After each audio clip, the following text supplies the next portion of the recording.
I'm Shannon, And I'm Tamara. and we are going to read Little Red Riding Hood. Once upon a time, there was a little girl named Little Red Riding Hood. She wore a beautiful red cloak, and she was known for it. One day, her mom came up to her with a beautiful pie for her grandmother. She told Little Red Riding Hood that her grandmother was sick and she needed to bring the pie to her grandmother. She warned Little Red Riding Hood not to wander off the path and to go directly to grandmother's house. Little Red Riding Hood promised to take care and went on her way. When she was in the woods, she met a wicked wolf. The wolf came up to her. "Good day, Little Red Riding Hood. Where are you going?" Good day. I'm going to my grandmother's house. "What do you have in your package?" It's a cake. We had a bake day and we baked grandmother a cake. "Where does your grandmother live?" At the end of the path. The wolf thought to himself, "She looks delicious. I must find a way to eat her and her grandmother." The wolf walked with Little Red Riding Hood and saw his chance. "Little Red Riding Hood, look at the beautiful flowers. Won't you pick some for your grandmother?" Little Red Riding Hood thought that was a very good idea, so she picked her grandmother a beautiful bouquet of wildflowers.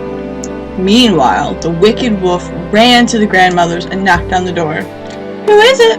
called the grandmother. "It's Little Red Riding Hood," squeaked the wolf. "I have a cake for you."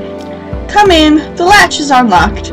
So the wolf went in and went straight to the bedroom and gobbled the grandmother in one bite. Then he put on her clothes and snuggled up in her bed. Shortly after, Little Red Riding Hood decided she had had enough flowers and should go to see her grandmother.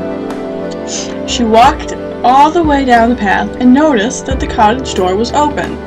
She went straight to the back room and saw her grandmother looking very strange. Grandmother, what big ears you have. "All the better to hear you with." Grandmother, what big hands you have. "All the better to hug you with, my dear." Grandmother, what big eyes you have. "All the better to see you with." Grandmother, what a big mouth you have. "All the better to eat you with." And the wolf jumped up and gobbled Little Red Riding Hood in one bite.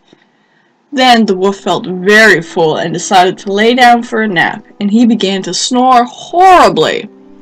The passing lumberjack heard the sound and became worried for the grandmother. He went in to see if she was all right. When the lumberjack saw the wolf on the bed, he had known what had happened. He quickly killed the wolf and cut open his belly and freed the Little Red Riding Hood and her grandmother, and they all lived happily ever after. The end.